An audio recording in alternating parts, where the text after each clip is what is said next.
नमस्कार SKR online YouTube चैनेले तुम्हारे प्रत्येकके स्वागत। राज्ये आरो एकटी नतून विज्ञप्ति प्रकाशित हलो आशा कर्मी पदेर।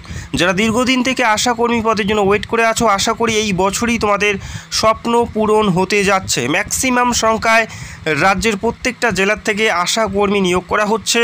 আরও একটি নতুন বিজ্ঞপ্তি প্রকাশিত হলো, যেখানে বিডিও অফিসে 11ই আগস্টের মধ্যে তোমাদের ফর্ম জমা করতে হবে। তো এই নিয়োগের প্রত্যেকটা তথ্য দেখে নিচ্ছি, তো ভিডিওটি সম্পূর্ণ দেখবে। অবশ্যই যারা দীর্ঘদিন থেকে আশা কর্মী পদের জন্য ওয়েট করে আছো, অনস্ক্রিন যে ফর্মটি দেখতে পাচ্ছ এই ফর্মটি হচ্ছে 2025-এর আশা কর্মী পদের অ্যাপ্লিকেশন ফর্ম। এই ফর্মটি তোমাদের ফিল আপ করে বিডিও অফিসে জমা করতে হবে, প্রত্যেকটা ডকুমেন্ট অ্যাটাচ করে। এই বক্সে তোমাদের একটি পাসপোর্ট সাইজের ছবি আঠা দিয়ে লাগাতে হবে, পিন অথবা স্ট্যাপলার করা যাবে না, আঠা দিয়েই তোমাদের এখানে ফটো লাগাতে হবে। সেটা অবশ্যই সাম্প্রতিক অর্থাৎ রিসেন্ট তোলা ফটো থাকতে হবে, পুরনো ছবি দেওয়া চলবে না, নতুন ছবি তোমাদের এখানে দিতে হচ্ছে। তো এই ফর্মটি অবশ্যই দেখে শুনে কেয়ারফুলিভাবে তোমাদের ফিল আপ করতে হবে এবং পরবর্তীতে প্রত্যেকটা ডকুমেন্ট এই ফর্মের সাথে অ্যাটাচ করতে হবে। প্রার্থীর নেম এবং কোন ব্লক থেকে অ্যাপ্লাই করছো সেই ব্লকের নাম, পাশাপাশি এরিয়ার নাম উল্লেখ করতে হবে, যে গ্রামে বসবাস করো সেই গ্রামের নাম উল্লেখ করতে হবে। প্রত্যেকটা বিষয় অবশ্যই ম্যান্ডেটারি আর দিতেই হবে। আবারও নাম, পিতার নাম এবং স্বামী এবং অভিভাবকের নাম, তারপরে স্থায়ী ঠিকানা যেমন গ্রাম, পোস্ট, থানা, জেলা এবং পিনকোড, প্রত্যেকটা বিষয়ে তোমাদের মেনশন করতেই হবে। এখানে কোনো মিস্টেক হলে আবেদনপত্র পুরোপুরি বাতিল হয়ে যাবে। পুরো ঠিকানা উল্লেখ করার পর তারপরে মোবাইল নাম্বার, যে নাম্বারটি তোমাদের বর্তমানে ফোনে অ্যাক্টিভ রয়েছে সেই ফোন নাম্বারটিই দিবে, কেননা পরবর্তীতে তোমাদের SMS-এর মাধ্যমে জানানো হবে কবে তোমাদের পরীক্ষা হবে এবং কবে ইন্টারভিউ হবে, প্রত্যেকটা বিষয়ে তোমাদের জানানো হবে। তারপরে বৈবাহিক স্থিতি, তারপরে জন্ম তারিখ তোমাদের এখানে উল্লেখ করতে হবে DDMMYY ফরম্যাটে, অর্থাৎ ডেট, মান্থ এবং ইয়ার, এই ফরম্যাটে তোমাদের ডেট অফ বার্থটি উল্লেখ করতে হবে। এবং পরবর্তীতে তোমরা দেখতে পাচ্ছ 18/7/2025 তারিখ অনুযায়ী তোমাদের বয়স কত বছর, কত মাস, কত দিন, সেটা অবশ্যই হিসাব করে তোমাদের এখানে বসাতে হবে। কি করে হিসাব করবে, অনেকেই এটা কমেন্ট করো যে আমাদের বয়সটা বর্তমান এই যে তারিখটা দেওয়া আছে 18/7/2025 তারিখে আমাদের বয়স কত হচ্ছে সেটা আমরা কি করে বের করব।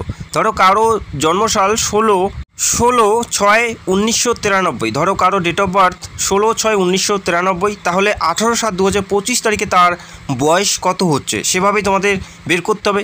তো এই তারিখটা উপরে দিয়ে এটাকে মাইনাস করে দেবে, 18 তারিখ 7 মাস এবং 2025, এই তারিখের সাথে এই তারিখটা বিয়োগ করলে যেটা বিয়োগ ফল আসবে সেটাই তোমাদের বর্তমান বয়স।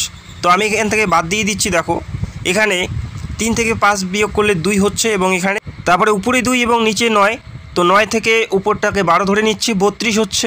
তারপরে মিলে গেল এই বাকিগুলো।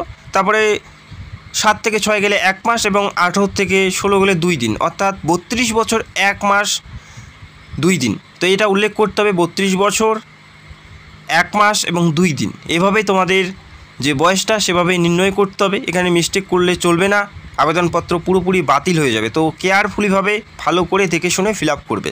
তারপরে এখানে উল্লেখ করা আছে বিজ্ঞপ্তি অনুযায়ী কোন স্বাস্থ্যের জন্য তোমরা অ্যাপ্লাই করতে চাও সেটা উল্লেখ করতে হবে এবং গ্রামের নাম উল্লেখ করতে হচ্ছে, কোন গ্রামে অ্যাপ্লাই করবে সেটা উল্লেখ করতে হবে এই বক্সে।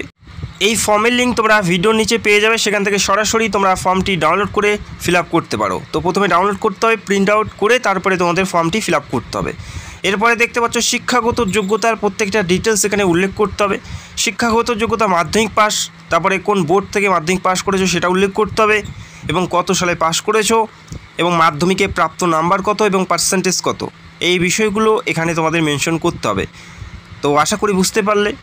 এরপরে তোমরা দেখতে পারবে 1/1/2025 তারিখ অনুযায়ী তোমাদের ভোটার তালিকায় তোমাদের কত অংশ, ক্রমিক নাম্বার কত আছে, প্রত্যেকটা বিষয় এখানে উল্লেখ করতে হবে।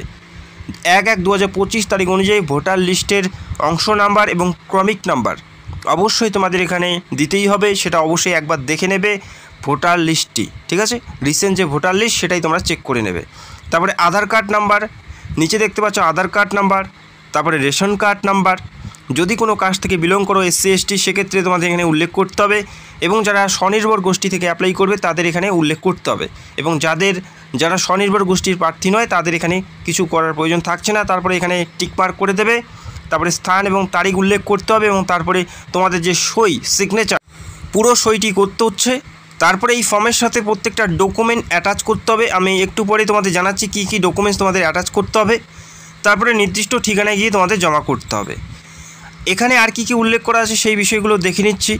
তো এখানে উল্লেখ করা আছে, দেখো, যে খামের মধ্যে তোমরা পাঠাবে সেই খামের উপর অবশ্যই 5 টাকার ডাক টিকিট লাগাতে হচ্ছে। 5 টাকার ডাক টিকিট লাগাতে হচ্ছে, সেখানে অবশ্যই তোমার নাম এবং ঠিকানা মেনশন করতে হবে।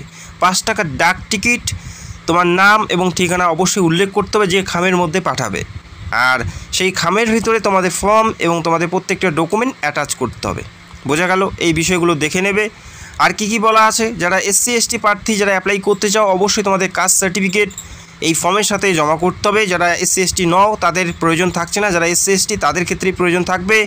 এরপরে 2 কপি পাসপোর্ট সাইজের ছবি, 1 কপি তোমাদের ফর্মের সাথে লাগাতে হবে এবং 1 কপি সেই খামের মধ্যে ভরিয়ে নিতে হবে। 2 কপি পাসপোর্ট সাইজের ছবি, রিসেন্ট তোলা কালার হতে হবে, রিসেন্ট তোলা কালার পাসপোর্ট সাইজ ছবি থাকতে হবে। 1 কপি আঠা দিয়ে তোমাদের ফর্মের সাথে লাগাতে হচ্ছে এবং 1 কপি সেই খামের মধ্যে ভরিয়ে দিতে হচ্ছে। বোঝা গেল?